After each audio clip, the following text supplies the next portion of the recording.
Good morning, good afternoon, good whatever you are. I'm Dave McHugh alongside Gordon Mann at the 15th Annual D3Hoops.com Classic. It is the start of day 3, if you want to call it that.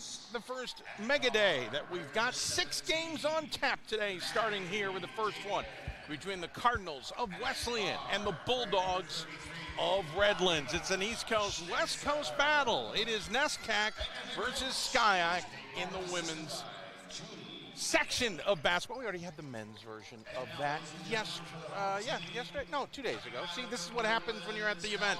We're at South Point Arena in Las Vegas. Let's take a look at starting lineups. We'll start with Wesleyan that we are showing currently, of course. Redlands there, but we'll start with the Wesleyan starting lineup.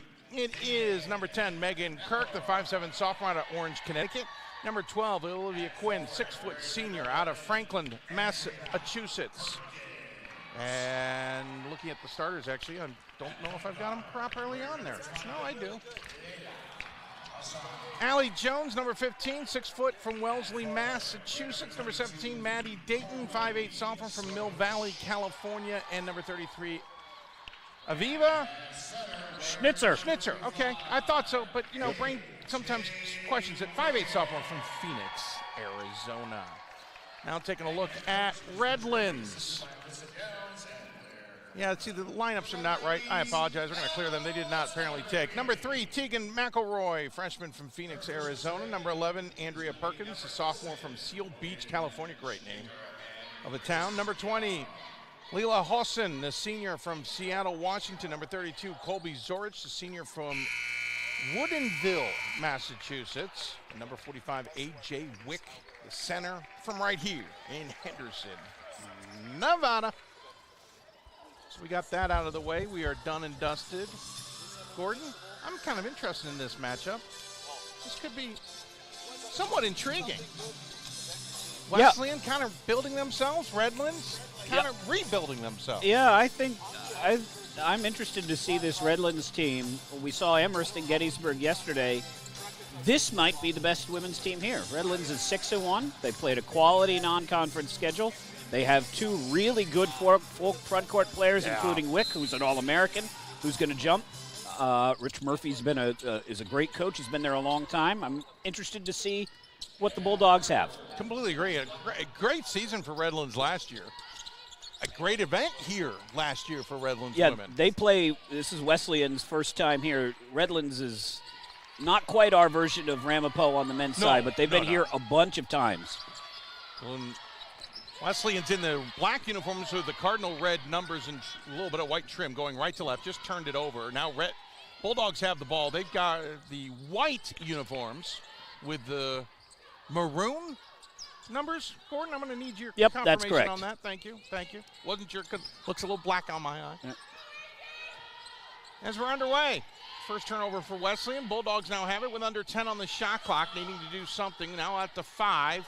Driving the lane, looking to do something, can't do anything is Hawson. And here come the Cardinals back the other direction. Into the paint, but kicking it back out, doing something else. It's Kirk with the ball. She hands off, jumper from just beyond free throw line for Jones, no good, and the Bulldogs pull down the board. Quickly up court. Skip pass far side, now up top looking for that option, closed off by the Cardinals near side. 3-pointer on the way, back iron no good for Perkins. And Wesleyan pulls down the board again. Wesleyan coming in 5-5, or 8-16 last season, scoring about 56.5 points a game while giving up 59 points. Driving the lane, the foul called on the effort by Jones, and the 6-footer will head to the line on the first foul of the game today. Apologies, just realized the score had last night's score right. It was not 78-62, folks. High-scoring first minute, 48. Can you tell the coffee is not kicked in? Jones. You'll have lots of time before the day's over. Yes. Jones misses the first. She's a 74.5% free throw shooter. Wesleyan has a team, a very good free throw shooting team. They shoot almost 75%. 33rd in the country. We'll get to see at some point today the number #1 free throw shooting team in the country, the MSOE Raiders on the men's side. Fascinating. Spin move in the paint. Shot up. No good for Wick. And that ball handed off to the Cardinals. So both teams struggling a little bit to get that first basket and point of the game. Into the paint again. Jones trying to force it up against Wick and gets that one to fall. So we got a 2-0 lead now for Jones as Wick gets the ball at the top of the key for the Bulldogs. McElroy skip pass far side, three-pointer on the way, too long for Perkins. Oh, great defense on the full court pressure there, but can't get the ball as Hawson. And Wesleyan will bring it up, using Jones, the 6-footer, to do so. The 6-footer, GP Gromack, he'd love to have it. Amherst, shot up, no good. Looked like that was Quinn. Hawson in the other direction, gets it to Wick. Wick will drive in, plows her way into Jones. Jones returns a favor with a block, and then the help defense picks up a foul, and that will be Quinn. Jones is Wesleyan's second best player, their best rebounder. Olivia Quinn is the Cardinals' top player. She's the one who picked up the foul. Quinn averages about 19 points per game. Wesleyan 5-5 this year. Played a pretty good schedule. Last game was a win over Skidmore. Previous to that, they lost to Amherst in their Little 3 rivalry game. They've kind of trying to get back into the Zorich drives to the rim for an easy 2. Trying to get into the NESCAC playoffs and make some noise there. It's been a while since Wesleyan has had success in conference. The last winning season in conference is 2008. Foul away from the ball on Wesleyan. It's going to be an illegal screen or a push or something. It was off ball. Redlands was excited about it. So team's second foul. Into the game for Wesleyan is Kaylin Jenda, the 5'7" sophomore from Chappaqua, New York, on Long Island.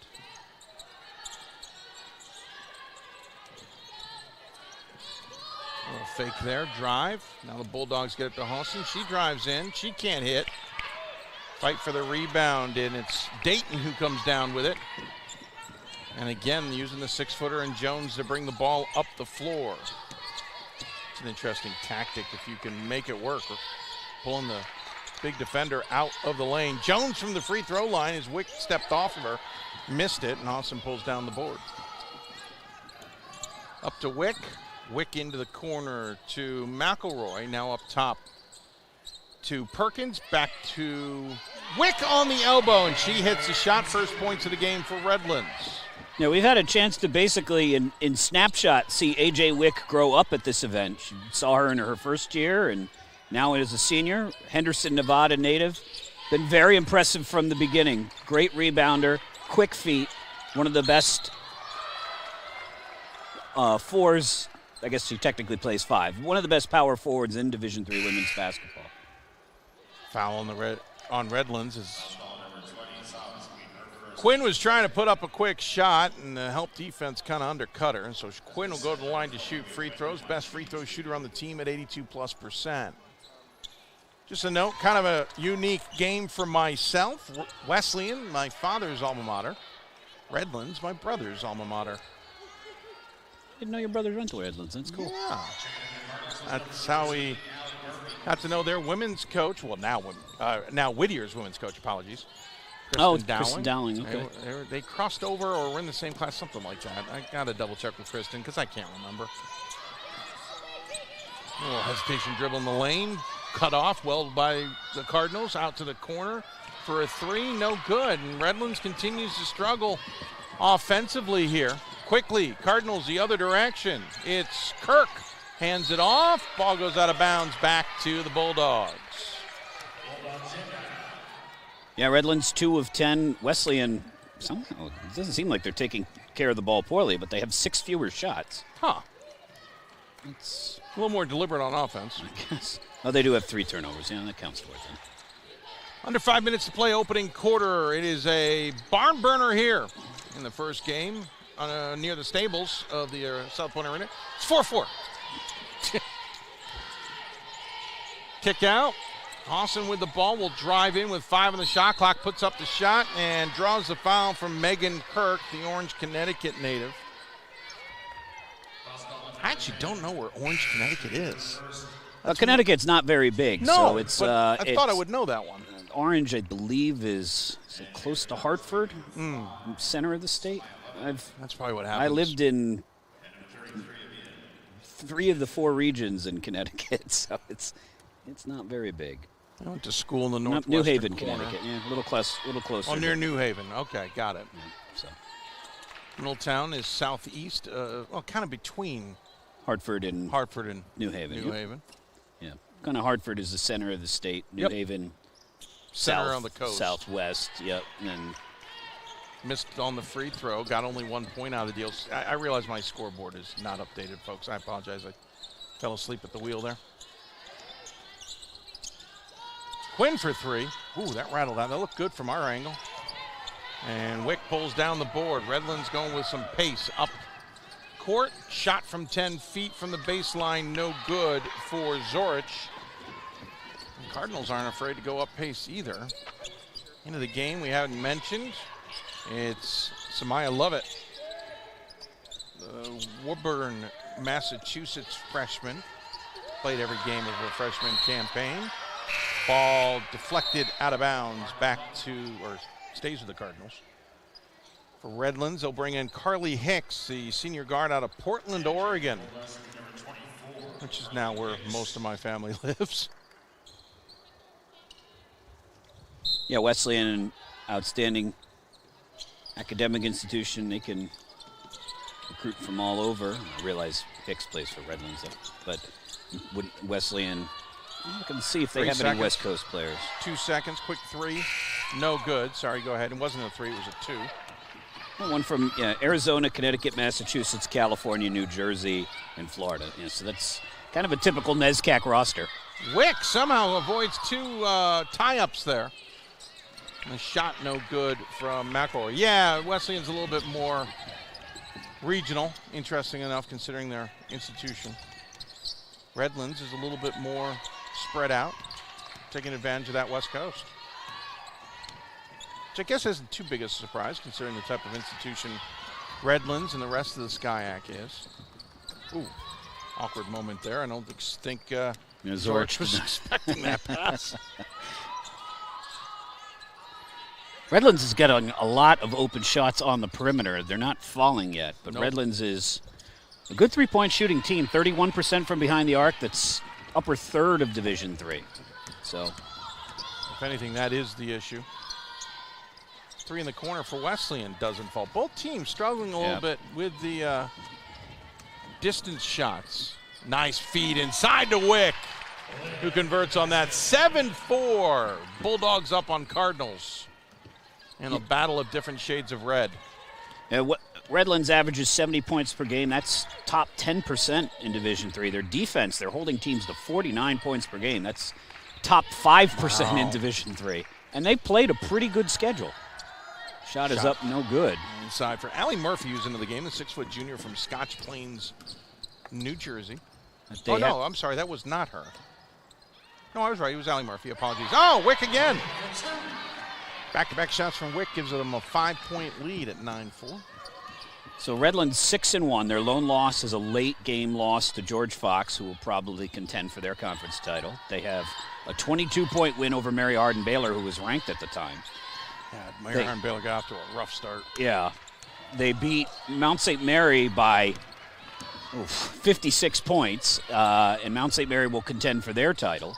And they just beat Montclair, who will contend for their title by 18. Yeah, the Montclair one was definitely the eyebrow raiser for me. So this is a good Redlands team. Austin with the ball. She'll hand it off to Hicks with 10 on the shot clock now in the hands of McElroy. The Arizonan drives in. Little ball fake, turnaround, jumper off glass and is good. And Redlands finding itself a little bit here. 11-4 the lead now. And timeout is going to get called by Wesleyan in front of our broadcast position. They're going to reset their floor, and most importantly, they're going to get Allie Jones back in the game. But a first quick timeout, it's a 30-second timeout, and gives me a chance to realize that our clock is completely out of position, and we will fix that. The ref's standing in front of it right now, folks, so there we go. Gordon, great. This is what this event's been always fun about, is we get these matchups we don't normally get to see. Now, hats off to Redlands. They're playing teams like Montclair and others. Yep. But for a SCIAC-NESCAC battle, you usually got to come here for it. Yeah. Or they have to come to you, right? Yeah. So Amherst has to come all the way across happen. the country, or Bowdoin, when Jill Pace was there, she'd like to travel with the team. But, yeah, a good matchup for Redlands, another quality opponent. You know, the SCIAC has kind of been locked in on the women's side to be a one-bid league for a long time. They got 3 on the men's side. And it's not geography anymore. There's, with the NPI, it's all statistically based. With Redlands playing the schedule they played, where Montclair and Mount St. Mary's and all these teams, Mary Hardin Baylor. Whoa. Hello. You almost got a face full of ball and Hosen. Yes. I'm glad Layla had enough control there not to completely run over the broadcast position. Exactly. But, Wesleyan itself, probably honestly going to struggle to hang around 500 in conference. Yeah. But they play such a good schedule that will also help Redlands. Exactly. All those games against Amherst and Trinity and Bates and, all those teams in the NESCAC, it will kind of help stack up for them. So it will negate the games that Redlands will have to play against Caltech or Pomona Pitzer, whoever's kind of the lower tier of the SCIAC this year. All called on Redlands, their third. Quick set for Wesleyan. It's Kirk, Quinn, Murphy, Jones, Dayton on the floor. For Redlands, it's Facello, who's new, Hosen, Hicks, McIntyre, and Wick. Facello. We have a delay here. It looks like Wick may have got some cut or something. They say, yeah, there she is. 5'3" sophomore guard from San Jose, California. Alex Facello. That's who I was looking for. And again, that little bump on the scores table of the ball reset the clock position for us. So free throws here for Wesleyan, who have not shot well there today, but hits that one, giving them their 5th point of the game, 11-5, with 37 seconds left to go here in the first. Yeah, they're an excellent free throw shooting team. Yeah. 75%, 33rd in the country, out of 400 and call it 400 even. Yeah, they're solid. Which is why surprisingly rough start, especially the 0 for 2 that Jones had to start the game. Shot clock, game clock, about 6 seconds apart. I love that more shot clocks now can do tenths of a second. That shot missed. Wesleyan picks it up. Going for the final shot of the quarter. Well, nope, they're going to take it early with 10 seconds left in the quarter. And the shot missed by Kirk, rebound by Jones. Back out to Kirk, 4 seconds. She'll pop the 3. Back iron and backboard no good. And the quarter will come to a close. So after 1 and a very sluggish start, Redlands does have an 11-6 lead here at the D3Hoops.com Classic. We'll take a break. When we come back, second quarter action here from Las Vegas, I should say. More schools than Division I, more fans than Division II, more upsets than March Madness. There's nearly 850 programs with over 11,000 games leading to 2 national championships. And we've been covering it all for over 2 decades. From Eastern to Occidental, from Puget Sound to Piedmont, from Southwestern to the University of New England, and from Hope to Calvin. Nobody covers Division III basketball like we do. We're D3Hoops.com at www.d3hoops.com. Responsibility is being accountable for your words and actions, first and foremost. It also is an obligation to be a positive influence in the communities around you. Being in a D3 program, you're going to have lots of different opportunities. You're not just an athlete, you're also involved in student life. Your academics are extremely important. We give a lot of our student athletes responsibilities right from the start by giving them leadership opportunities, by having them engage in the community, be a positive influence. That's being a responsible person. Welcome back to the D3Hoops.com Classic. Second quarter about to begin. I'm Dave McHugh, Gordon Mann alongside. It's the Battle of the Reds. Redlands has got the lead on Wesleyan 11-6 here as we get back underway. Second quarter has started, and Redlands has the ball there in the white uniforms going left to right in this first half. Shot left short by Facello. 31% shooter from deep. Wesleyan has the ball. They are 1 of 13 so far in this game. Got off to a slow but at least solid start, and then threw that one away but picked up quickly. That will not go down the stat sheet. Nice feed inside, and they're now 2 of 14 as the turnaround for Quinn is good. They're keeping the pace down where they want it, though. They want to be in the mid-50s to low 60s. And to some degree, Redlands is okay to that defensively. Yeah. Oh, wow. Oh, Wick up and good and going to the line. Nice power move, dribble across the middle. Great body control, absorbs the contact, and finishes high off the glass. So Wesleyan picks up its first foul of the quarter. So Wick goes to the line to shoot. The 6'1 junior is an 86% free throw shooter. And rattles that one home. I said shoot a pair, I think. I did not mean that. She obviously only gets one. 14-8. Very low scoring game. Lowest one so far of the event at this juncture. Jones gives it to Quinn. Ooh, finally, somehow found Dayton coming around the curl. Threw that before Dayton pops free. Nice move inside, but Schnitzer can't do anything with it. And then picked up by the Bulldogs back the other direction. Hostin's got the ball. 8:40 to play here in the first. Kind of fly around us. Yeah. What the heck? Definitely noticing the stables today. The error may not have been on this morning. Wick harassed by Jones. I think Jones got a piece of, Wick got a piece of Jones. Oh, that's too far ahead of Jones. Nice idea from Quinn. But Jones, I think, got an elbow to the chin. She's literally saying something to the official about that, essentially, because she's been moving her jaw around like, do I still have this thing attached? Wick's going to take a seat after that, along with Paulson, and into the game comes Zorich and McElroy. They're joined by Facello, Hicks, and McIntyre on the floor for the Bulldogs. So McElroy from Phoenix is a freshman, immediate starter. This is her fourth start of the game. She's played a lot of minutes, leads the team in assists with nearly 5 per game, and good player, fits right in with the talented front court for Redlands. There's a foul inside on Jones, I think. Second foul on Wesleyan. I missed kind of who hit where there.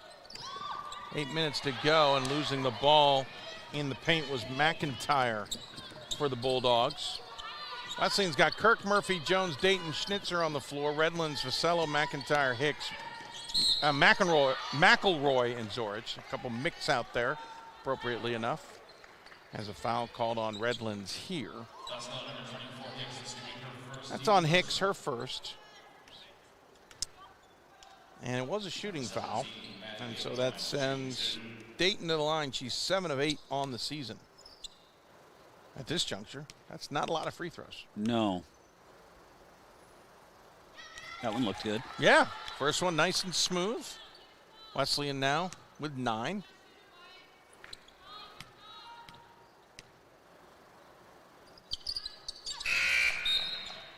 Second one is good. Go ahead. Got a nice little routine there. Yeah. Caitlin Jenda into the game for the Cards. 14-10, Bulldogs the lead. Jones with the help defense keeps that pass from going anywhere from Carly Hicks. Bulldogs have 19 on the shot clock.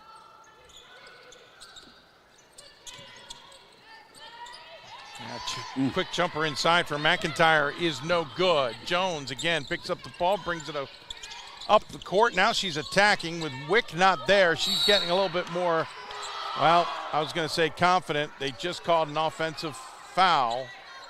No, they called it on Redlands. Oh, yeah, he changed the call. I saw him do the whole fist punch, and instead he called McIntyre for a block, and that, of course, draws the ire and confusion of Rich Murphy.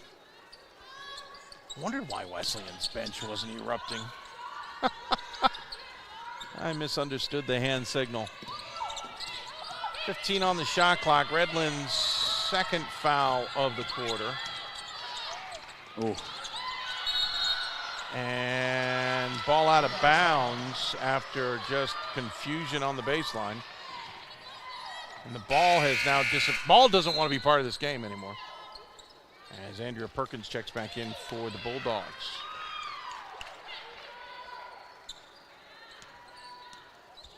We're here at South Point Arena in Las Vegas, part of South Point Hotel and Casino, alongside their famed stables, which houses the Clydesdales this time of year.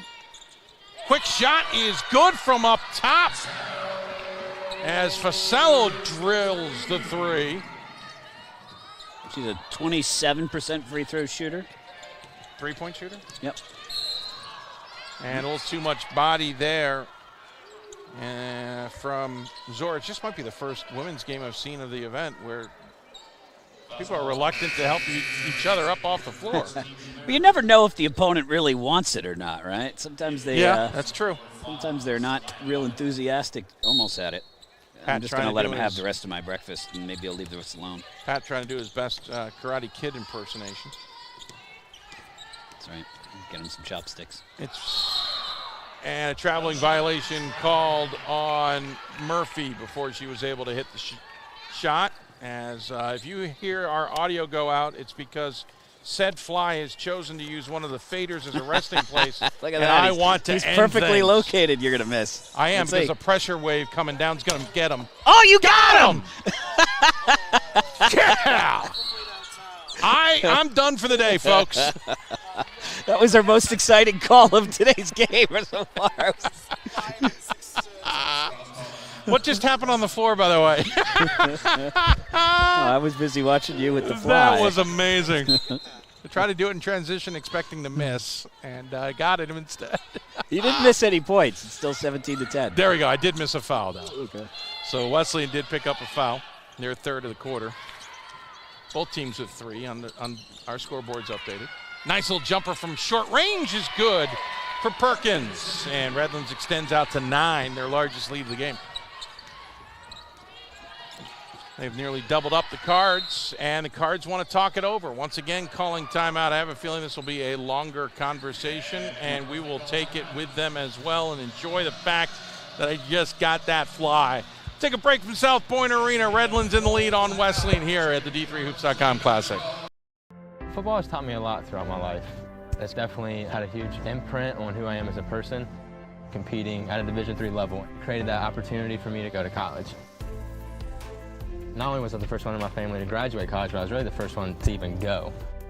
Being the first one, I'm breaking that cycle, and now that I've graduated, I'm not sure what's the next step, but I know I have a lot of doors open. And a lot of those are open because I played football and ran track here at Otterbein. We've got more schools than Division I, more fans than Division II, and more upsets than March Madness. There's nearly 850 programs with over 11,000 games leading to 2 national championships. And we've been covering it all for over 2 decades. From Eastern to Occidental, from Puget Sound to Piedmont, from Southwestern to the University of New England, and from Hope to Calvin. Nobody covers Division III basketball like we do. We're D3Hoops.com at www.d3hoops.com. Welcome back to the D3Hoops.com Classic here in Las Vegas. I'm Dave McHugh, Gordon Mann alongside. We are in the second quarter of Game 1 of 6 today. It is the Wesleyan Cardinals and the Redlands Bulldogs. For Redlands, it's an early game. For Wesleyan, it's an average time game. 6:02 left to go here in the second quarter, and it is a 19-10 lead for said Bulldogs on their early start. Quick drive in, no good for Wesleyan. Coming out of timeout and missing a shot like that, it's going to drive a coach crazy as Samaya Lovett could not convert. A little hesitation drive, kick in. McElroy to Fasello in the corner for 3, no good. And Lovett pulls down the board. Tried to go to Quinn here on the near side, did not. Jones is in the middle, and they're going to look for Jones up top of the key now. Haven't seen Wick in a while. She's taking an extended break. Wesleyan has 1 field goal in the last 12 minutes. The ball goes out of bounds. Jones had a decent look inside, could not convert. 5:20 to play here in the first quarter. The most exciting thing I think would arguably be the killing of the fly. So far, yeah. Yep. It had been bugging me for a good 45 minutes, and not bugging me anymore. Little step to the left shot, left short by Quinn. Got to wonder if Wesleyan's struggling from just being in a different arena and not having enough time to get used to it. As a late foul from Lovett. Lovett stepped into a driving Perkins and picks up the foul. And it's team foul number 4 for those in red, meaning it'll be 2 shots for Bulldogs the rest of the quarter.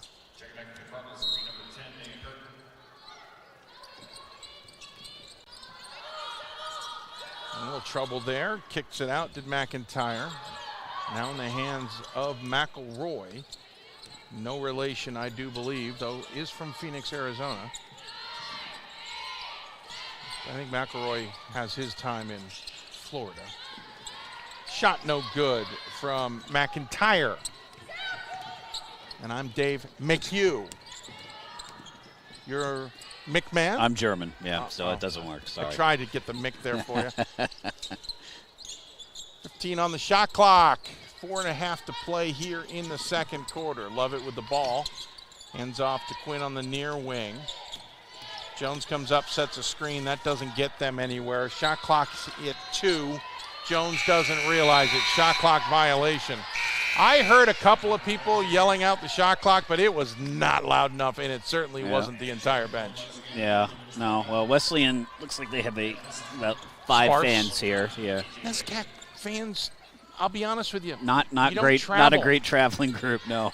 And it's NESCAC across the board. Yeah. And I realize the schools in NESCAC aren't cheap, but a lot of D3s aren't cheap. And I'm not trying to judge in that sense.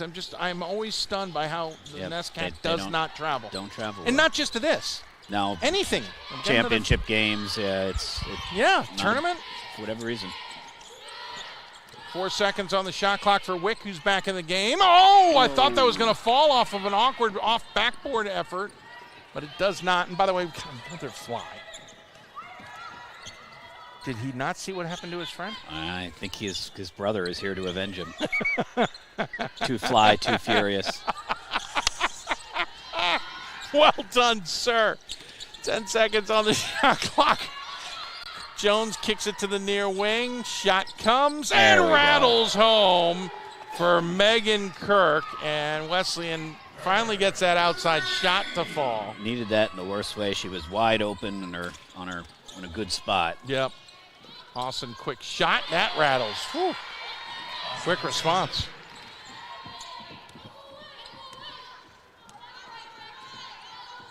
Wesleyan finding out the Bulldogs are for real.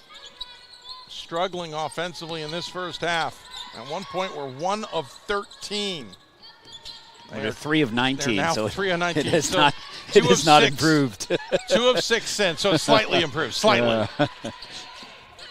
A lot of trouble here, but Jones gets to the ball. 4 on the shot clock go.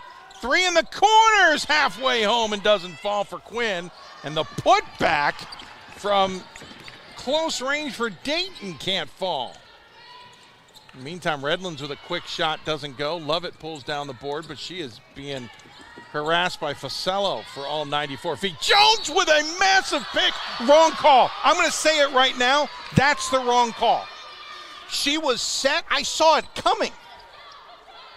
Jones was so set. I could see her coming. I could see her in place. No one called out the pick, and she creamed her. I get she creamed Facello, but Jones didn't do anything wrong there. Tell that to Facello, who's trying to figure out which state she's in. But here's the thing. Nobody called out the pick to her. Yeah. I don't like that call. And I don't usually criticize those things. I don't like that call. I get it was a brutal hit, but Jones was set. She was camped out waiting. That was a brilliant job of whoever was bringing the ball up of getting close to Jones so that the screen could be effective. Well, definitely was effective. I'll have to go back and watch it on the live stream, see if maybe I'm wrong on that assessment. Oh, rough shot there from Quinn. Ouch. And then doubles up with the foul in the other direction. Yeah, I mean, Wesleyan's getting the ball to the players they want to shoot. Jones and Quinn, they're just a combined 2 for 13 now. Which means the rest of the team is 0 for 9 or 1 for 9. So.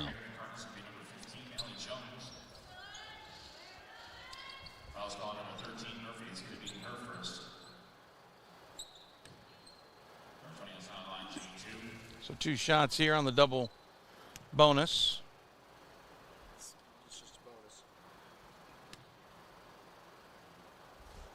Yeah, it looks like a clean screen. Jones was parked. Nice sniper work on the fly, gents. Julie, thank you. You might have been able to see that on the broadcast, actually. Now that I think about it. Both free throws are good for Hosen. It's a 23-13 lead, largest for the Bulldogs in this game. $1:30 to go in the first half. Wesleyan's going to have some conversations in the trailer about how they can improve coming in the second half. And we have seen second halves be very different already. Wick with a block. Interesting, Wick's not on Jones. They've got Wick on Murphy, the other 6-footer on the floor. Yeah. No, it's not a criticism. I just find it interesting, the change of tactics there. And Wesleyan now in a 2-3 zone. And Redlands hasn't really been a dangerous outside shooting team, so this isn't the worst idea. Hosen gets herself to within 8 feet, can't hit the shot, and Jones pulls down the rebound. She'll bring the ball up the floor. Yeah, Redlands is 1 for 12 from 3. So. Yeah, the zone's not a bad idea.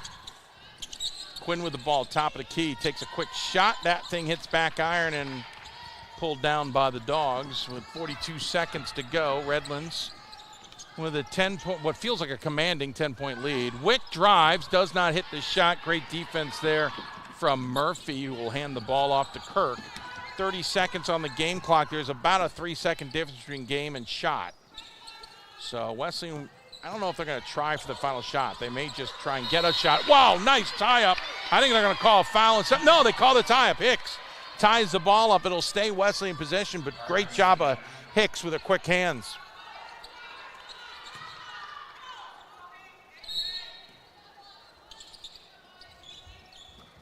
Jones with the ball, 19 on the on the game clock. Shot clock is now at 12. So they are acting like they're going to wait for as much of a final shot as you can get in this half. That could have been called an illegal screen. That was more of one, yeah. That one she was moving more than the first time. I would have been fine if Sanders got called for a screen on that one, but Sanders picks up a foul in the other direction instead. And so with 4.9 on the clock, she will go to the free throw line to shoot 2 here, 60% free throw shooter. And I'll argue this is the most important time to get free throws. Oh, they're going to say non-shooting.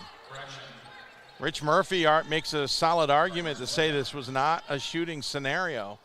And since it's only the 4th team foul on Redlands, it'll be an out-of-bounds play with 4.9 on the clock. I don't know. If you're Murphy, do you give up the shot versus somebody who can't hit free throws? Jones, never mind. Jones lost the dribble, fell to the floor. Ira Thor with the save. Ira Thor in the building, folks. Ira Thor in the building. And somehow he's got the short sleeve version of the D3 Hoops uni. That draws us to a close on the half. It is not a very high-scoring affair, to say the least, Gordon. Yeah, Redlands is 0 for the last 4. The current trends, I'll just read them down for you. Yeah, go for it. Redlands 0 for 4. Redlands 1 of 8. Wesleyan 0 for 5. Wesleyan 1 for their last 10. Wesleyan 5 turnovers in the last 7:51. Redlands no field goals in the last 3:04. Wesleyan a scoring drought for the last 3:18. Yeah. So this is why we were talking about flies and some other things. Record for fewest points both teams combined at the half. So. There you go. We'll leave you on that note. We'll take a break. When we come back, we'll get you full stats, including breaking into the scoring situation. It's 23-13. We can name them off one by one if you want. We could. Redlands up on Wesleyan, 23-13 at the half. We'll take a break here. The D3Hoops.com Classic from South Point Arena. More schools than Division I, more fans than Division II, more upsets than March Madness. There's nearly 850 programs with over 11,000 games leading to 2 national championships. And we've been covering it all for over 2 decades. From Eastern to Occidental, from Puget Sound to Piedmont, from Southwestern to the University of New England, and from Hope to Calvin. Nobody covers Division III basketball like we do. We're D3Hoops.com at www.d3hoops.com. Passion's love. Passion is love for what you do. Because I think when you face challenges, it comes down to how much you want it and how much you love it. Passion is what keeps you going forward. Seeing so many people that were like-minded and so hardworking in their sport and academics, being surrounded by like-minded people makes you want to be more passionate. I think it pushes you to a different level that maybe you didn't think you had. And you can do the best of both worlds and love all of it. Comprehensive learning is being able to adapt to experiences and apply the things that I learned. Being an athlete and juggling academics helped me grow as a person, and things that I've learned, I was able to apply it in another field, putting them into everyday life. Developing comprehensive learning helped me prioritize certain things to make sure I get to where I want to be. For the love of the game. That's what it's all about, they say. But for those of us who are Division III student athletes, it's more than that. It's more about team and the schools and communities we represent.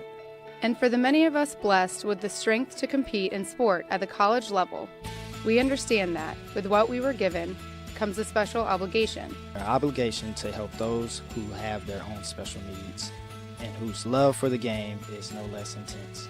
That is why NCAA Division III teamed up with Special Olympics. Since August of 2011, we and others from Division III campus communities have volunteered more than 250,000 hours, time away from the classroom and practice field, reaching across the country to coach and mentor Special Olympics athletes. And to learn that in giving, we receive so much more in return.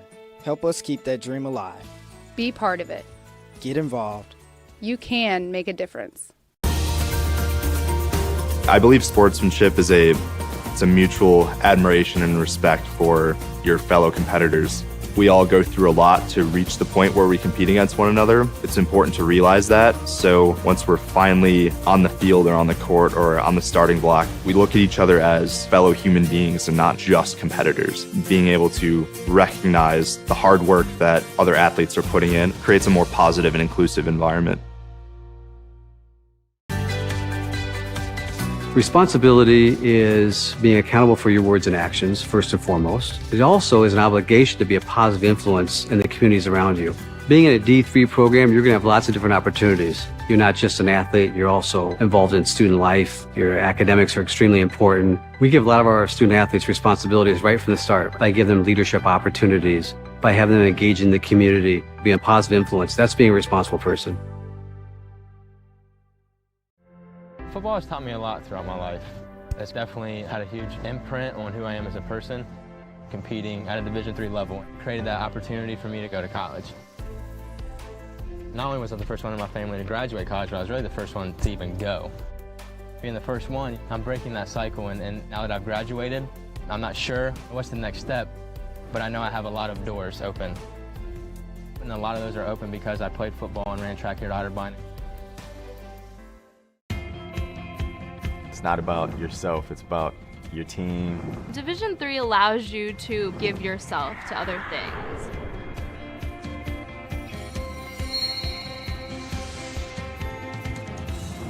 I chose Cedar Crest because it's nationally ranked for its forensic science program. And then I also chose Cedar Crest because I could come here and play sports. I could be a basketball player and then I could be a student athlete, and my teachers would understand that.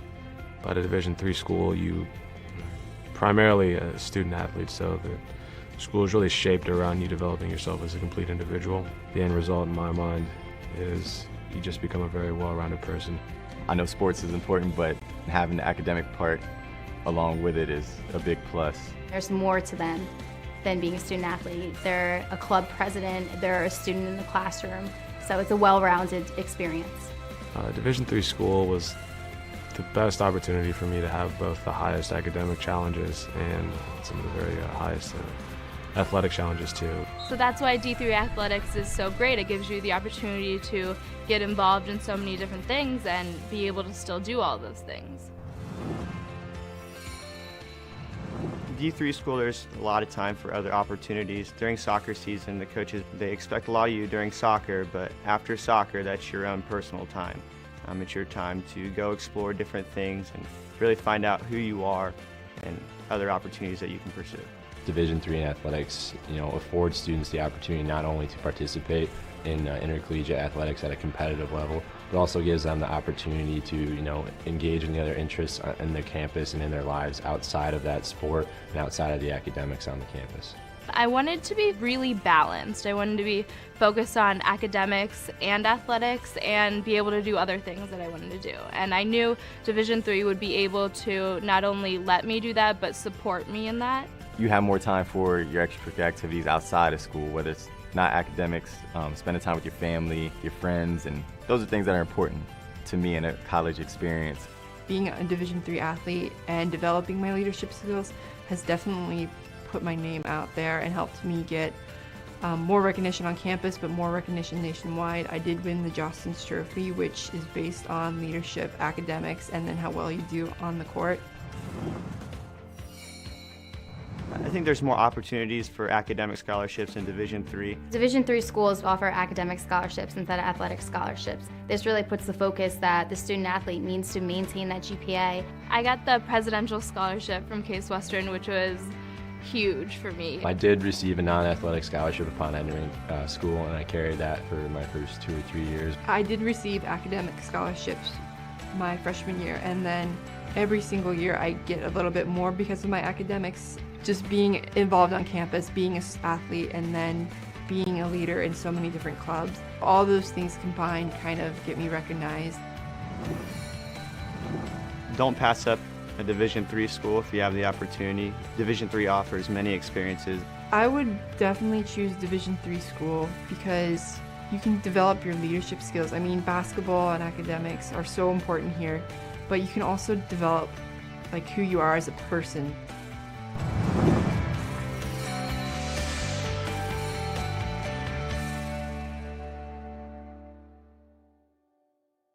We've got more schools than Division I, more fans than Division II, and more upsets than March Madness. There's nearly 850 programs with over 11,000 games leading to 2 national championships. And we've been covering it all for over 2 decades. From Eastern to Occidental, from Puget Sound to Piedmont, from Southwestern to the University of New England, and from Hope to Calvin. Nobody covers Division III basketball like we do. We're D3Hoops.com at www.d3hoops.com. Proportion to me is the lived experience of our Division III student athletes. They balance life from an academic perspective and the rigors of competing at a high level, bonding with teammates and building lifelong friendships. But they also are involved in their communities. They work jobs and internships and volunteer. They've learned to be resilient. Diverse experiences are setting them up for the future. I had numerous family members who've been taken away from heart disease and stroke. That drove me to pursue knowledge about health and well-being. Playing college football gave me an opportunity to get myself into college. Goes to Parks. He's in the end zone. That's when I decided that I want to go in a personal trainer. I felt I would have a great opportunity to share my knowledge about well-being within Detroit. I hope to reach as many people as I can.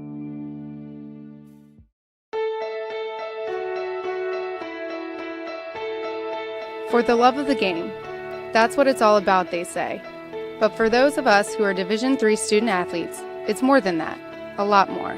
Sure, the game is important, but as we work so hard to build both mind and body, it's more about team and the schools and communities we represent. And for the many of us blessed with the strength to compete in sport at the college level, we understand that with what we were given comes a special obligation. An obligation not merely to work towards a personal best in the classroom or in the sport we love, but rather an obligation to help those who have their own special needs and whose love for the game is no less intense. That is why NCAA Division III teamed up with Special Olympics. For Special Olympics athletes, victory belongs not only to those who first cross the line, but to all of those who compete and endure. They are challenged in ways we cannot imagine. They are survivors who test themselves harder and with greater joy than we will ever know. Since August of 2011, we and others from Division III campus communities have volunteered more than 250,000 hours, time away from the classroom and practice field, reaching across the country to coach and mentor Special Olympics athletes. And to learn, as we all do, that in giving we receive so much more in return. Sport ennobles us, and in giving the gift of sport to those for whom it seemed an impossible dream, we are working to make this a better world. Help us keep that dream alive. Be part of it. Get involved. You can make a difference.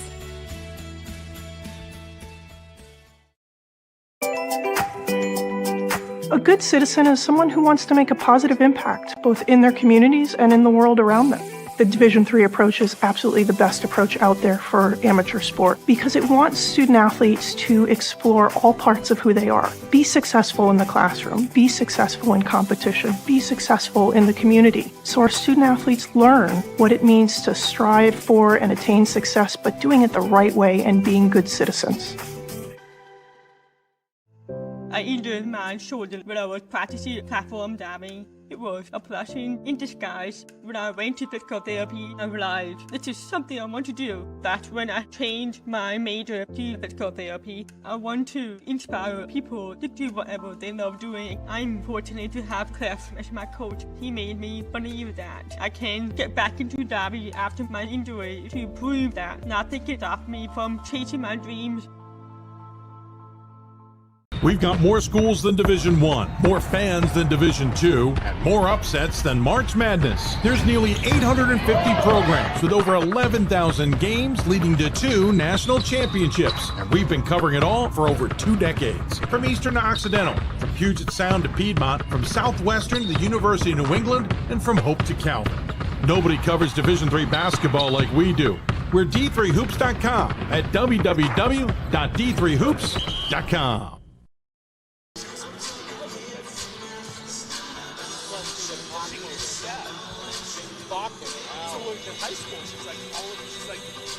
Like we were talking about that, all my teammates just think that was that's not one team or 2 years. He cuts out. So who?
Welcome back. We'll take a quick look at stats here. I was talking to our official. You might have seen that on our camera. 23-13, Redlands with the lead. Wesleyan is 3 of 24 from the floor, 1 for 5 for deep, 6 for 8 from the free throw line. Redlands isn't all that much better. 9 of 34 from the floor, 1 for 12 from beyond the arc, 4 or 5 from the free throw line. And Wesleyan is out-rebounding Redlands 25-23 in turnovers. That's where Redlands is getting the domination. Wesleyan with 9, Redlands with just 1 as we start the second half. I'm Dave McHugh.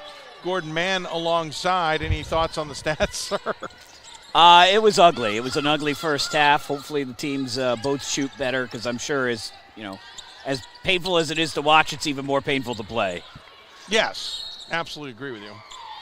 As we get a whistle start play here. Especially Wesleyan. I mean, being down 10, only scoring 13 points. You come a long distance. If you've scouted, you know that Redlands is, the better team. Wick with 2. You don't want this first day here to feel like, you wish you hadn't gotten off the plane. Now it's 25-13. Redlands the lead, their largest of the game. I agree with you.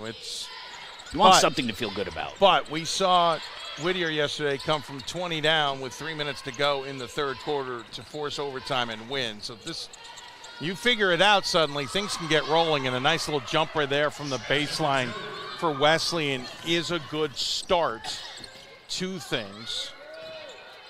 So I'll give them, you got to give them credit for at least a solid beginning there, as Kirk gets blocked by Jones. For Wesleyan, Wick. Kirk, Quinn, Jones, Dayton, Schnitzer on the floor for Wesleyan, their starters. McElroy, Perkins, Hosen, Zorich, Wick on the floor for Redlands, their starters. Shot up, no good. Wick pulls down the board. So Wesleyan 1 for 2 to start the game. I guess you could say, or the second half. Bulldogs, you could say, is 1 for 2 as well.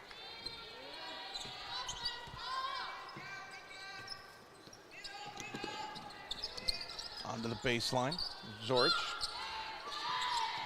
Up top, Holston drives in, spin in the lane.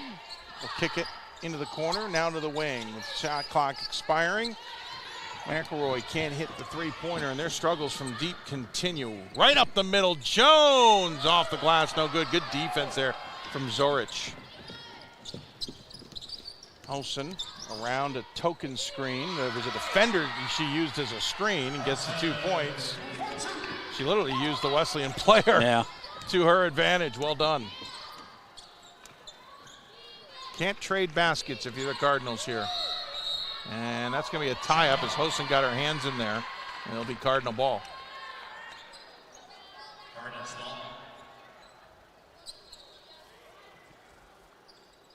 Gordon and I, part of a team of 4 calling the game, and team of 5 overall, with Ryan Coleman shooting photos for d3photography.com. If you want a great picture from this event. Oh, that's a weird pass to Wick. It was actually it was an excellent pass. I think it caught everyone by surprise how precise it was from that angle from the freshman. What I mean by weird was there were 2 Cardinals there. It was a little bit behind her, but it hit her right in the torso. So she didn't miss. She didn't really miss by much. It was just such a high, difficult pass. I don't think Wick expected it. Just to wrap it up, Ira Thorne, Pat Coleman also here. You'll hear from them later if you're watching all these games. Jones picks up her dribble in a tough spot. 10 seconds on the shot clock. Gets it to Quinn on the far side. Quinn will put up the 3. That wasn't the best look with 8 on the shot clock, but Wesleyan does not do, despite the fact that they have those 2 6-footers, they don't do a lot of high-low posts. They don't, not a whole lot to take advantage of 2 of them with size being on the floor at this. Did not see Hosen. Easy steal. Hosen drives, off glass and in. Biggest lead for the Bulldogs, and Wesleyan, I highly suspect, will call timeout. Yep, they're going to bring the ball up, call timeout. There's going to be a long conversation about how this half did not start the way they wanted, or at least a 30-second conversation. To 30, so we'll keep it here at 29-15. But to your point, right, like pound it inside, get everybody to collapse on them, and then pop it back out. There's not a lot of that going on for Kate Mullen and her coaching staff. A little stunning. Yeah, Mullen, a longtime head coach at Wesleyan University in her 45th season overall, her 35th at the university, record of 380 wins and 385 losses. Before that, she spent 7 seasons at Elms College, small school in Massachusetts, went 84 and 71 there. And before that, she was at Westfield State for 4 seasons. So I didn't know about Westfield. Made the NCAA tournament in back-to-back years in 2004 and 2005. And as we mentioned, trying to get the Cardinals back into contention in the ultra difficult NESCAC. Yeah, the NESCAC NESCAC. put 5 team in the tournaments last year. And they've gotten so difficult on the women's side. And the other thing about that is you only play officially, other than the Little East rivals, you only play each team once. So you don't really have – you get off to a slow start and you lose your first 2 or 3 games, you're pretty much cooked. You don't have enough time to catch up. We have seen upsets in the tournament, the conference tournament. But you got to get there. But you got right. That's exactly the point. And Wick misses the shot. If Good you are the defense. 8th seed, you are probably, you're going on the road. You're playing a team who's probably ranked in the top 5. Yep. And nationally, yeah. Yeah, that is. On the men's side, the 8th seed has one. In fact, I think Yes. it was Wesleyan. Yeah, on the men's side, the teams are a little more, in terms of talent gradations, they're a little closer to each other. But it's hard because you look at the NESCAC this year, and you've got 5 teams that you figure are easily in the top 5 in some order. Yeah. Bates, Bowdoin, Colby, Trinity, and Amherst. Yeah. And, Tufts is probably not going to be bad. So nope. Before you blink an eye. All inside in the paint in the battle. Before you blink an eye for Wesleyan, you're looking at 2 or 3 spots. Yep. First foul of the game, or the half. Yeah, now that's a trick. I mean, even a storied program like Williams is struggling to reestablish itself in that conference. Manning is a heck of a coach, right, and has struggled in conference. Yeah, they're in that kind of the same boat. Yeah, nice up and under move for Redlands, 31-15 as they have now doubled up the Cardinals. Well, and to finish, maybe finish that point, but to add to it, certainly, as you said, just the talent level, battle for it on the floor. Quinn, someone comes up with it. Got a wide open player on the far side, cannot get to her. As a foul will be called. That's the right one. Redlands doesn't like it, but right in front of our broadcast position, McElroy got a big hold of her arm on that play. But what I'm trying to say is that little 3 first off is Wesleyan, Amherst, and Williams. That's the little 3. Then there's the CBB up in Maine, which is a great little initial because it makes it seem like college basketball, but it's Colby, Bates, Bowdoin. They play it, and they just played a mini 3 before the holidays, or between the holidays, depending on how you look at it, just as an extra set of games. That's what that is, but that's it, right. And so you got big collision on a long-distance pass, and yes, Jenda was late getting over there. She got a hand on the ball, but she wasn't in a position. And so the foul is going to be on her. And is she cut? Zork might be the one who's. Yeah, Dayton is the one they're looking at. Oh, she's got something on her leg. I could not tell by the reaction there. She's got a cut up knee. And that gives the coaching staff a chance to plead their case with the officiating crew. But just, again, we're haphazardly talking about this. You don't have a lot of games in conference to make up for a mistake. You've got a conference that is an absolute bonkers to go through. Travel certainly isn't easy. You're going as far west as Hamilton, which is outside Utica, New York, and as far up into Maine as Colby, which is almost to Bangor. Yeah, not a fun travel conference in the winter in New England. And there's no straight lines. Yeah. There's no straight line between Colby and Hamilton. You got to drive all the way down into Massachusetts before you head west. And that's a nice little jumper there from McElroy, 33-15. So, yeah, to kind of reestablish yourself in the program, it takes a lot. There's a foul called on the Bulldogs. And programs like Wesleyan you want to see back in the conversation. I mean, the men's program was in the Final Four last year. Yeah, it's athletic program. The men's team won. The football team won the conference this year. Yep. It's a very, very good athletic program. They're in the top 20 at the whatever it's called, Learfield or Sears Cup or. It's an excellent athletic backcourt violation. Well, and that's excellent the thing, athletic program. Is my dad, a grad, before he died, would talk often about how Wesleyan was coming back into that conversation. They brought in an alum as an AD to kind of refire things up. The president was behind the idea of making athletics more competitive. I think maybe he's probably part of the reason that the NESCAC has finally allowed football to get into the NCAA tournament, though they're not going to pick up a 10th game, which is just mind-numbingly bonkers to me, and won't talk about it for 10 years. But there are some programs with the women's one who have just not quite figured it out yet. Nice try by Jones there. Can't get the fall. Wesleyan, have they scored in this half? Yes. Yeah, they had a 2-point. They had a 2-pointer earlier, but again, it's another quarter where you have to. We're halfway through, and you have to ask yourself that question, which is a bad sign. Official calling a stoppage here. I think we still have bleeding for Dayton.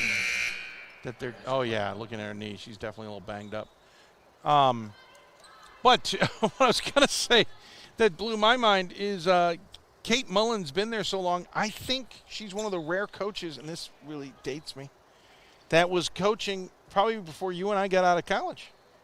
Oh, definitely. Yeah, she's been a coach for 45 years, and I'm not. Well, I mean, at Wesleyan. 75 years old. No, what I meant was at Wesleyan. She was at Wesleyan yes, when well, you were she's at Trinity. 34 years old. 35, fifth year at Wesleyan, so yes. Yeah. One of the rare ones, and that's dating all of us. Manning was too. Oh, true. They're a good call on Manning. Yep. Oh, what is that? What are they going to call it? They're going to call it jump ball. So Jones got her hand in on that one before she and Wick tumbled to the floor.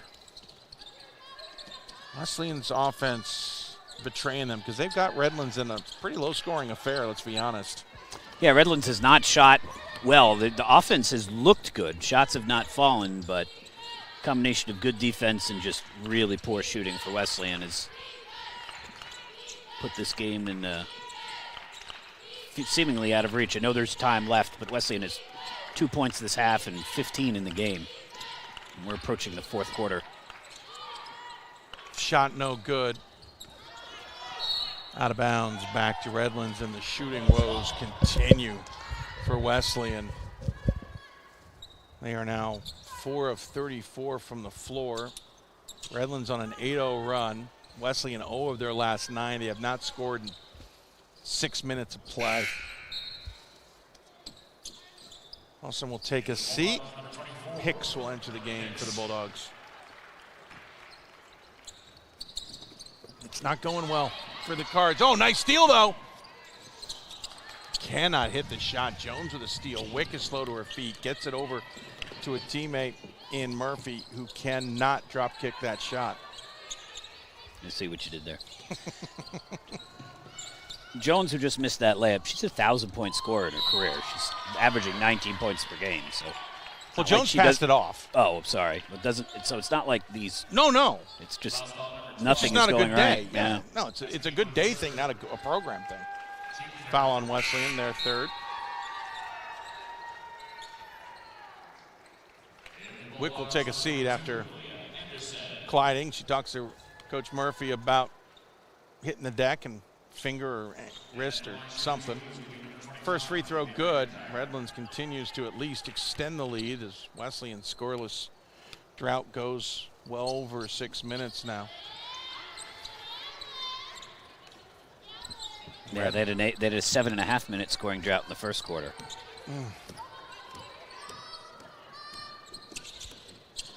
It's got to be frustrating when your defense is doing what it needs to do and you just cannot get the offense to be on the same page. And the foul off ball.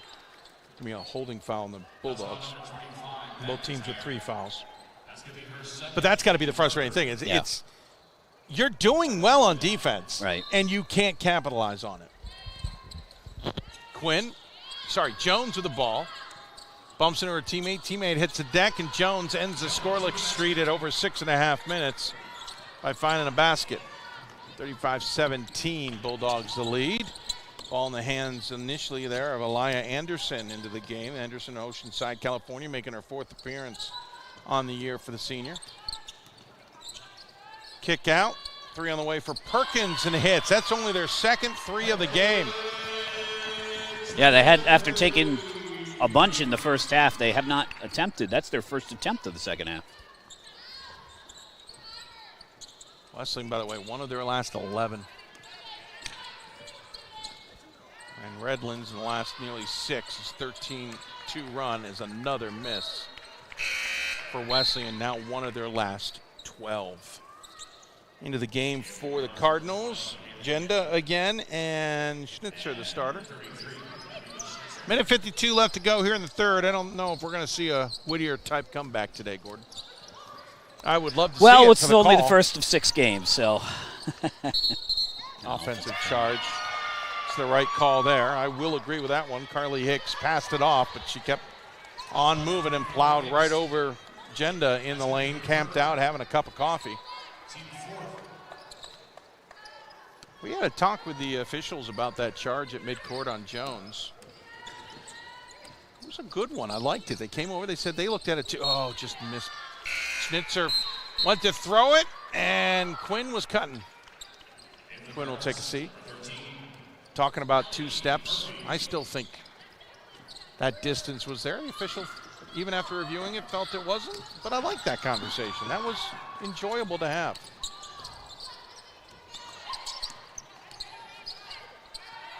Forced up the shot, no good for McIntyre. Quickly up court to Jones, off glass. Nice job running the floor. Good pass in transition for the Cardinals. Cut the deficit to 19, but quickly up ahead. And 3-point opportunity here as Redlands hits 40.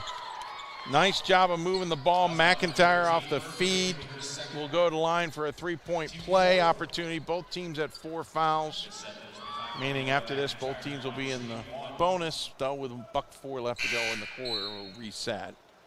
Olsen will return. McIntyre, 70% free throw shooter out of Spokane, Washington.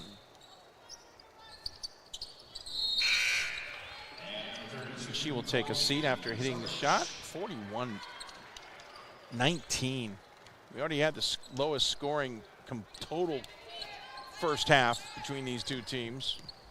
Got to double check what the lowest scoring game for anybody is.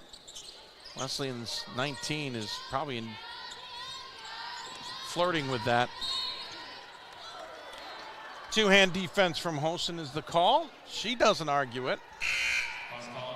I don't know what Rich Murphy's pointing at the scoreboard about. If he's talking about foul differential, it's dead even. I also don't like that as an argument anyway. Love it. We'll go to the line to shoot free throws. 1 of 3 coming into today on the season for the freshman out of Woburn, Massachusetts. Hits the first, and Wesleyan has hit 20.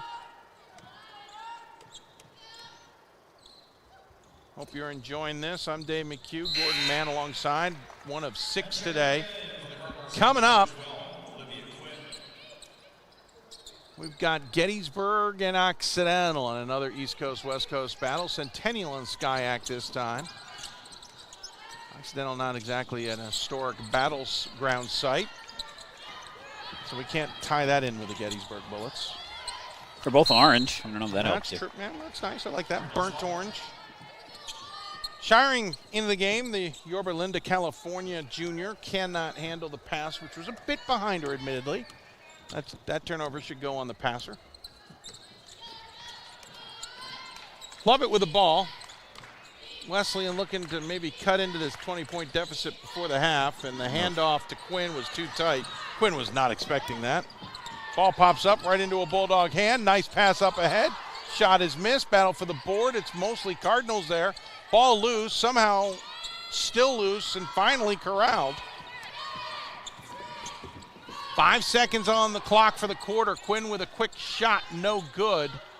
Ball goes out of bounds with 1/10 of a second on the clock, which will bring this quarter officially to a close. So the official might come over and add a couple tenths. We'll see. No, I guess not. Well, they do. 0.6 on the old ticker. So there's a chance here to shoot. Well, Redlands going to have to go 94 feet to do it. No, they're just going to inbound it and bring it to a close.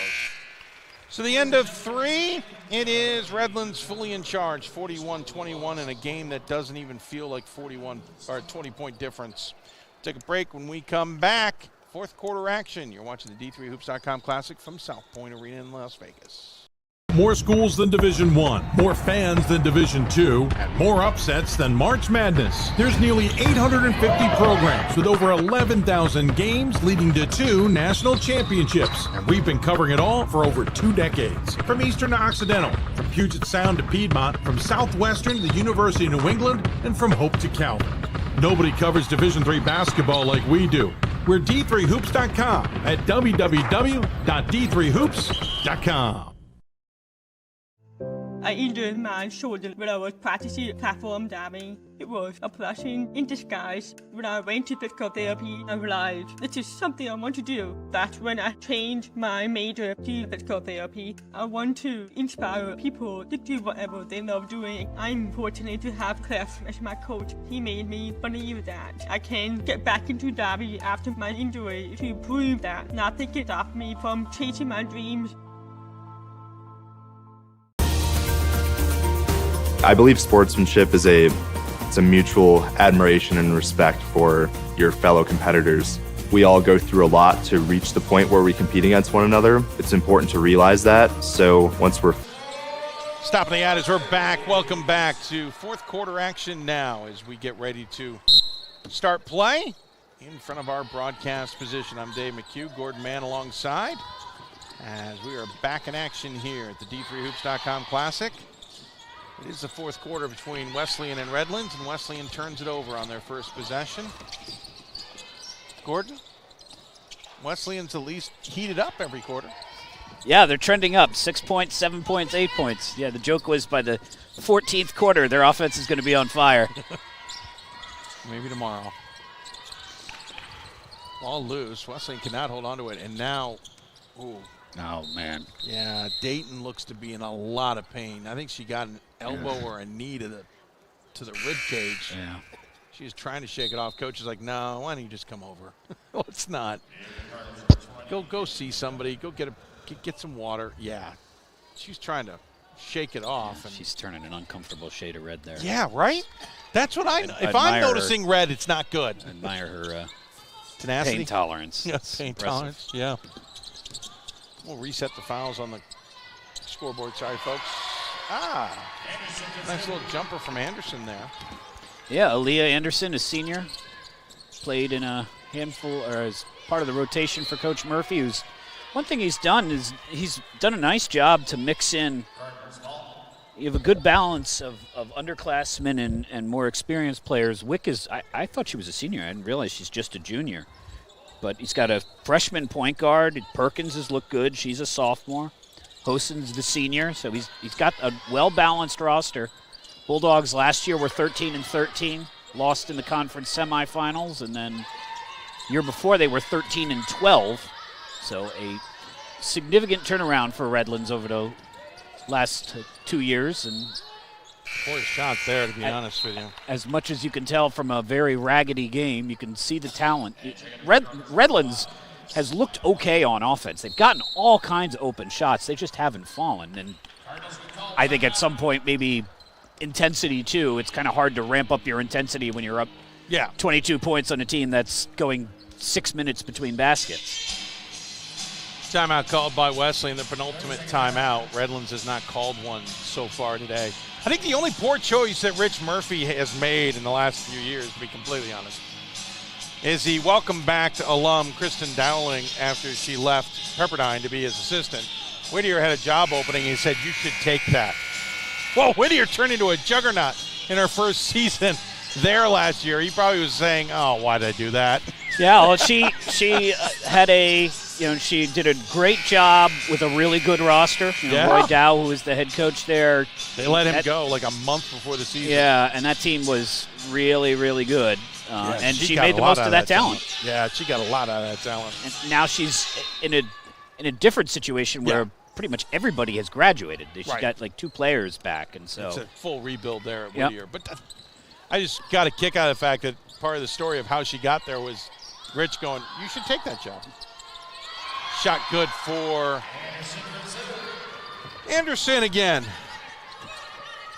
45-21. Wesleyan, unfortunately, dancing with the record for the least amount of points in a D3Hoops.com Classic in 15 iterations. The previous by another school I know well, Wellesley, my mom's alma mater. Just keeping it all in the family here. Yeah. Gordon. And a school that I think those two teams regularly play each other, too. Wesleyan and Wellesley? Yeah, I believe they do. That's how my parents were actually at those two institutions when they first met. Believe it or not, got engaged and broke off the engagement. And years later, got back together again. Not exactly what I would say is normal. Shot not good for Zorich. Yeah, Redlands has gotten looks, Gordon, to your point. They just can't convert, and that's got to be the other frustrating part. Oh, nice backdoor cut for Wesleyan. Can't hold on to the pass as Quinn. She's got off a bad shot. Jones can't get that shot to fall. You can see the frustration in Jones going up the court. But that's the thing is, like, Wesleyan's got opportunities because they've gotten Redlands not to play great on offense, and they can't do anything with it as Hosen hits the layup. And Redlands is actually on a bit of a run here. Yeah, well, Redlands has a significant part of their starting lineup off the floor, including A.J. Wick, who's played limited minutes. I think Coach Murphy has been around long enough to know how this one's trending and realizes he doesn't need to play Wick too hard. Still trending in his direction, even with the reserves on the floor. Yeah. Fadeaway shot there for Schnitzer. No good. Ow, what a head fake drive by Hosen. 49-21. Redlands has put this one away as Rich is just nodding his head sitting on the bench. His assistants. Oh, airmailed Schnitzer the pass did on that. Blair Camarda, who played at Chapman, and Alyssa Downs, who's the program's all-time leading scorer. I joked with Alyssa before the game. I said, "You're the greatest basketball player in Redlands women's basketball history." And she said, "Now I'm just an assistant coach." There's someone who knows their role. By the way, just a note. I'm just giving you the starters. That's what I'm doing at this point in my career. We've played 4 minutes of the quarter. Nobody's committed a foul. Good. Yeah. Let's keep the pace of this game and up. Another three-pointer for Redlands, who have finally heated up. 52-21. Yeah, they're I think they're 2 for 2 from three in the second half. Yeah, I believe you're right. They have not. 2 for 4. Okay. They went from 1 of 12 to at least picking their. That's the moments. easier basket to shoot on too. Again, Yep. I guess they. A shot missed by Lovett. Wesleyan continues to struggle. They will tomorrow. Who do they face tomorrow? I just drew a blank. This is what happens midway through the tournament. I forget the entirety of the tournament. Whittier? I would assume because Whittier's here scouting this game. You know what? You might be right. Kristen Dowling, yeah. And shot She good. could be scouting her own conference opponent too. Yeah, that's true. a good point. It is.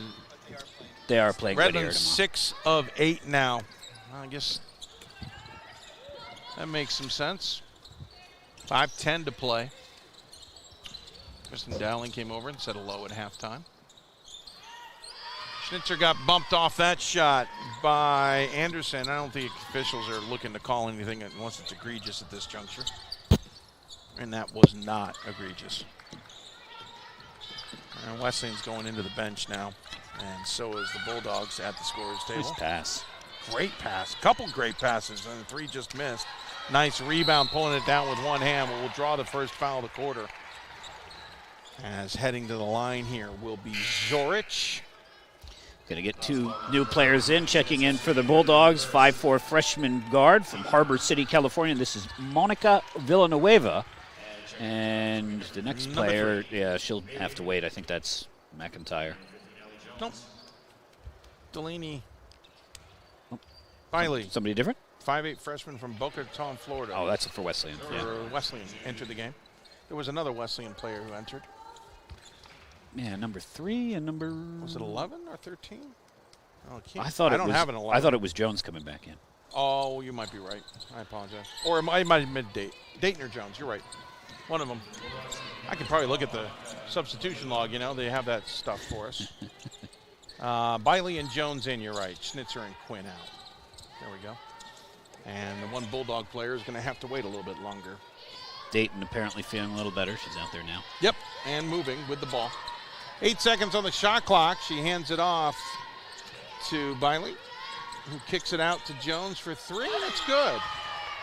And Wesleyan off the snide in this quarter. 54-24 now, the deficit with 4:05 to play. Jones with 9 points for the Cardinals, leading scorer. Gettysburg in the background, walking in for their next game. Apparently they had a good night out on the town, though they didn't go to anything crazy. They went to Chili's. Apparently they found the smallest Buffalo Wild Wings. They came to Las Vegas and they went to Chili's and Buffalo Wild Wings. They're going to a place called Sugar Cane. Was McDonald's closed? No. They're going to a place like Sugar Cane or something tonight. Okay. As Wesleyan hits a shot inside. So they're big nights tonight. Yeah, I heard. Last night was Coach's anniversary. Oh. So he took his wife to Chili's? No, he and his wife went to timeout called by Redlands. They went to Wolfgang Puck's place. Oh, very nice. I know he's got a couple, but his big place. I always am a fan of Tom Colicchio's place here, Kraft, even though I can't afford it anymore. I'm sure there are a ton of great places to eat. Oh, there are. In Las Vegas. I was here in end of February last year, beginning of March, for work meetings, and went to a couple of nice places. Thanks to it being on the bill of a major sporting organization. I heard the Gettysburg's also going to go to Red Rock, which is gorgeous. So they're going to do Red Rock and Hoover tomorrow. Yeah, my family and I did that earlier this year. It was really beautiful. I haven't been to Red Rock. I've been to Hoover. Actually, last time I was at Hoover Dam, ran into Gettysburg's women's basketball team. And last time they were out here. But apparently at Gettysburg's, we'll talk about it in the Gettysburg game, but they found out their assistant coach expecting baby number 3. Kaylee's crazy. Oh, Kaylee Borman now named something else. Yep. Number 3 on the way. She apparently wants 4. She cray-cray. 3:24 to go in this one. Bulldogs in control. 55-26. Shot, back iron, no good. Get another crack at it. Shot, front iron, no good. Third time a charm? No, she'll pass it off instead. Nice pass to Shiring from Felsello. And it's 56-26. Wesleyan's got 7 points to score. They're getting written into the record book here. They're already in there once from the first half. Along with Redlands, it's a double pairing. And Jones will draw the foul on McIntyre there. That's the first foul on Redlands in this quarter. Into the game for the Cards, Molly Brown, 5'8" freshman from Jersey City, New Jersey, makes her career debut. Nice.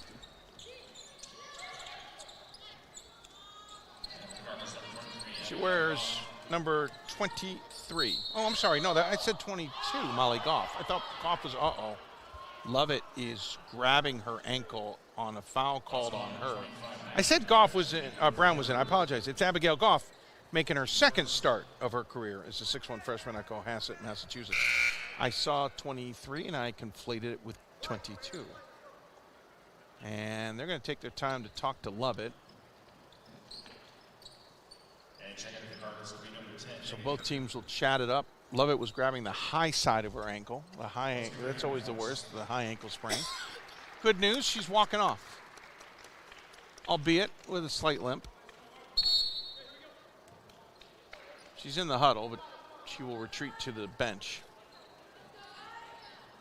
Talking with Julie Keckler, the Mullins assistant coach, who was at Babson for a number of years. Julie played at Eastern Connecticut State. Yeah, I remember her play. Yeah.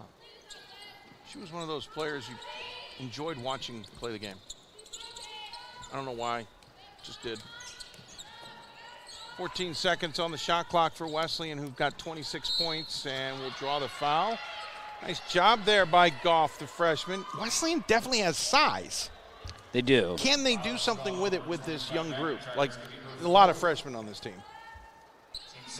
You got a 5'8". I'm just naming the freshmen. 5'8", 5'7". 5'8", 6'1". You got a sophomore at 6'4", another freshman at 5'8", sophomore at 5'8". You got 2 juniors at 6 foot. You've got the potential with the height next year to do something. Build on this year, right? We'll see. 57-27, first free throw. And second free throw good. I'll update our scoreboard. Apologies, I apparently got it wrong. I was premature. Now Molly Brown has made her career debut. There you go. Congratulations again.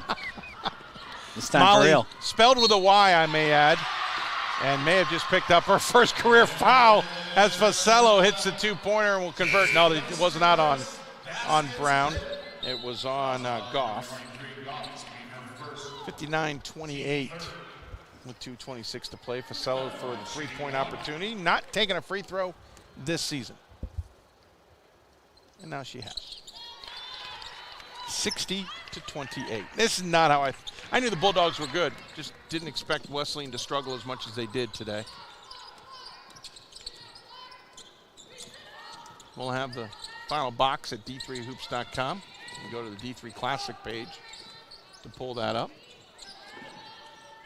You can also go to each team's respective pages. Is driving the lane and drawing the foul is Schnitzer, the Phoenix native, who prior to today was 2 of 3 from the charity stripe. Redlands. Fifth foul on somebody. Facello. She fell out. Facello, got it. I was wondering why she was leaving the game. Sophie Christopher, a junior from Broomfield, Colorado, checks in. I know Broomfield, Colorado. The growing suburbs of Denver. Former headquarters of Up With People. So I've been Interesting fact for you about Broomfield. I think it's close to 100,000 people. It is not officially a town. It's not incorporated. Yeah, I did know that, actually. I don't know why I would have known that, but it's not one of those things I usually keep track of. I like Broomfield. The headquarters for Up With People had a gorgeous view of the foothills. Okay. Unfortunately, that organization has changed a lot over the years. Not in a bad way. Just now they're down with people. Well, no, it's just in terms of what they do and how they do it. The old model just doesn't work anymore. More of a foundation now, supporting smaller groups. So at 3 for Biley, left well short. Rebound skied over the backboard, or over the basket, I should say. And the third attempt, no good for Schnitzer. And 1:18 left, and timeout called by Redlands simply to get a sub in. You can go ahead, sir. I'll let you, not let you have it. You can have it. Oxiano checked out. She was not in for very long. So no, she was not. Lily Bingaman, freshman from Folsom, California. Oxiano's still in. Oh, okay. No, she retreated that corner. It was a short trip. That's unfair. Put you in for 10 seconds and then put you back on the bench. Shiring is the one who left. Yeah. Okay. Lily Bingaman, a freshman from Folsom. Yeah. Oxiano, all 5'6" of her, is playing the center. Yeah. Well, it's working. 62-29. Sorry, I'll update that scoreboard. Final minute left to go here in regulation for the Cardinals, who would love to get back to the drawing board on this one. Bulldogs will be happy with the second half especially. That's good, 2 points. Wesleyan needs 2 more to tie and 1 to break, the lowest scoring output at a D3hoops.com classic in women's basketball. Well, they're going to get the ball. Yep. Unless there's an offensive rebound. Feed inside, and he'll kick it outside to Christopher. 13 on the shot clock. Now down to 10. We'll pass it off to Oxiano. Oxiano drives in, puts up a floater, and hits it. A little George Gervin move there. That was nice. 20 seconds on the clock for the Cardinals, not to be read into the record book, but they missed the 3 short, and 14.2 on the clock. Not only that, the ball's going to roll to like the gym next door. All the way to next to the Clydesdales. So Wesleyan will be written into the record book with the lowest scoring output of this event. Oh no, get the steal, hold on. Drive to the lane, cannot get it to fall. Oh, that hurts. That is a final. Wesleyan's going to want that one over again. They did not have the game they would have ever wanted against a very good Redlands squad. They actually did well to kind of stifle Redlands and give them a bad shooting night. But Gordon, they fall by 33. Yeah, we talked about Wesleyan's struggles. They went 9 for 55 in the game. They only scored 10 points in the second half. Yeah, in the fourth quarter. So they did go 6, 7, 8, 10. Yeah, so they had 15 turnovers to 9 made field goals, and it was just not their day. And Redlands, hopefully tomorrow we get a chance to see them in a little more of a competitive game so you can get a better read on them. They looked fine today. They didn't look bad. Their offense looked pretty crisp. They didn't score a ton. Wick was very effective when she was out there. They didn't need her out there very long, but it's hard to assess a team when you're up by 30 points and they're making one field goal a quarter, basically. As we said, we'll have the final box on d3hoops.com. You can go check that out, see all the stats and more. If you want, D3 Photography's got plenty of pictures from this one. Coming up, game 2 of 6 today. It is going to be Occidental making their debut of the event, taking on the Bullets of Gettysburg, playing in their second one of the event. Coming up in about 25 minutes. We'll stop this stream and start that one up over there. Final score here, 64-31. Redlands defeats the Cardinals of Wesleyan in game 1 of the day and game 6 overall of 17. For Gordon Mann and our colleagues in Arathor, Pat Coleman and Ryan Coleman, I'm Dave McHugh. Thanks for tuning in. Back with you for Oxy and Gettysburg.